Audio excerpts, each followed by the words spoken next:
Good morning, dear students. Myself, Dr. Sandeep Dubey, Reader, Department of Conservative Dentistry and Endodontics. Today, we will discuss about rationale of endodontics in this lecture.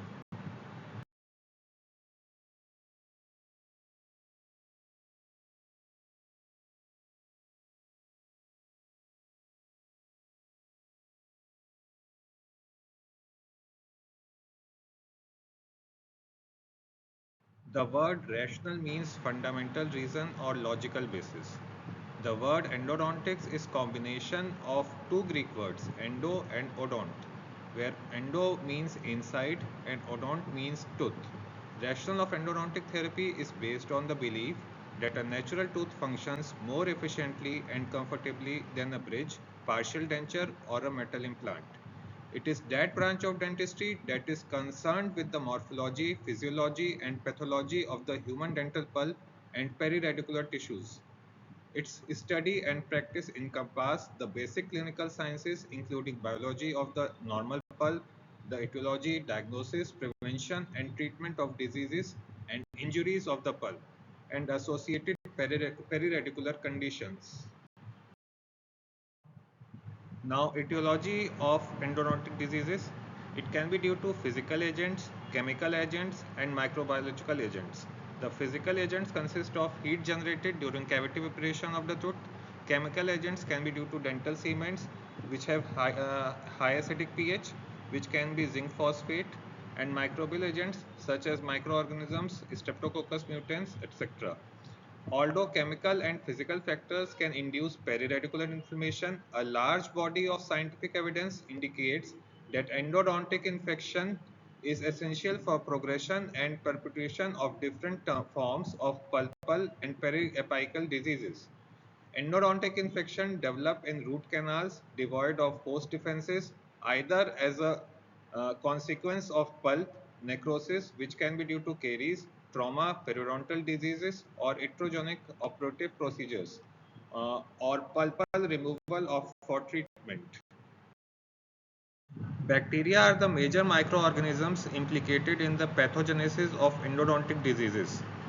In advanced stages of the endodontic infections, bacterial organizations resembling biofilms can be adhered to the canal walls. When bacteria encounter the host defense system, inflammatory changes take place in the periradicular tissues and give rise to the development of apical periodontitis. Depending upon several bacterial and host-related factors, endodontic infections can lead to acute or chronic apical periodontitis.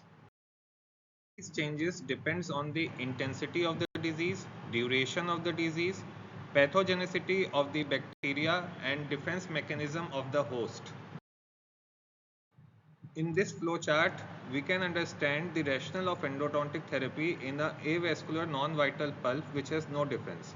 Firstly, there is autolysis of damaged tissue which can be caused by the bacteria, which causes breakdown products which can lead into the periapical tissue and cause its irritation. To avoid this, we can do root canal therapy, which can three-dimensionally seal the apical portion of the root canal.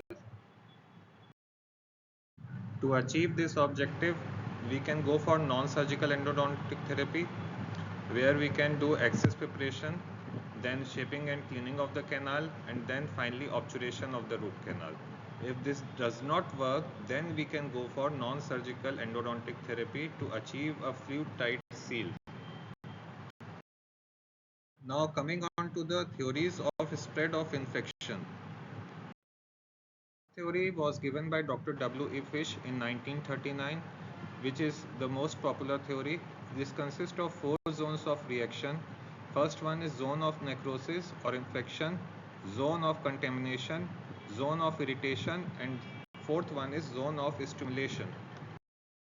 Necrosis is present in the center of the lesion, which consists of microorganisms, mainly which are polymorphonuclear leukocytes. The second zone, which is zone of contamination, is characterized by round cells of infiltration.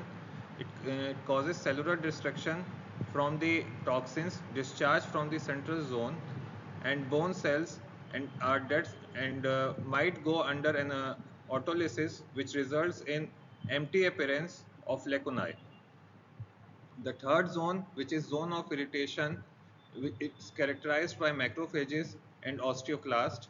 Small round cells, normal bone cells can be seen.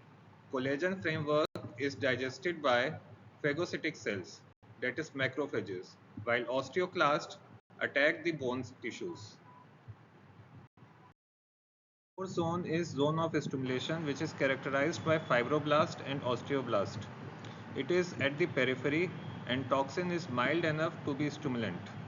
Response to this stimulation, collagen fibers get laid down by fibroblast, which act both as a wall of defense around the zone of irritation and as a scaffolding on which the osteoblast built new bone. According to his concept, periapical lesion is not an infection by itself but the reaction of body to infection in the canal. This theory became the basis for successful root canal treatment. Fish theorized that removal of the nidus of infection would lead to resolution of the infection. Now the second theory is Kronfeld's mountain pass theory, which explains that the granuloma does not provide a favorable environment for the survival of the bacteria. According to this theory, there can be three zones: Zone A, Zone B, and Zone C. Now in Zone A, uh, Kronfeld compared the bacteria in the infected root canal with the invaders entrenched behind high and inaccessible mountain paths. In the Zone B, the exudative and granulomatous tissue of the granuloma represents a mobilized army defending the plains, which is periapex, from the invaders that can be bacteria.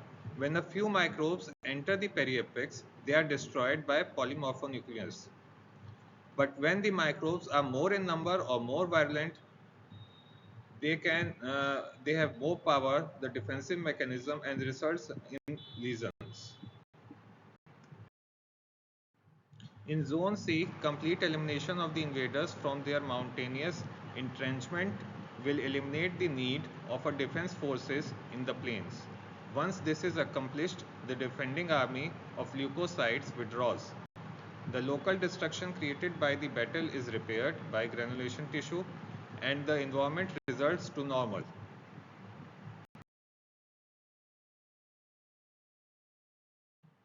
So we can conclude, when the root canal has been treated, the reservoir of bacteria or noxious products gets eliminated. When the root canal is cleaned and obturated, the destroyed periapical bone will undergo repair. The ultimate goal of endodontic treatment is either to prevent the development of endodontic lesions or, in cases where it is present, to create adequate conditions for tissue healing.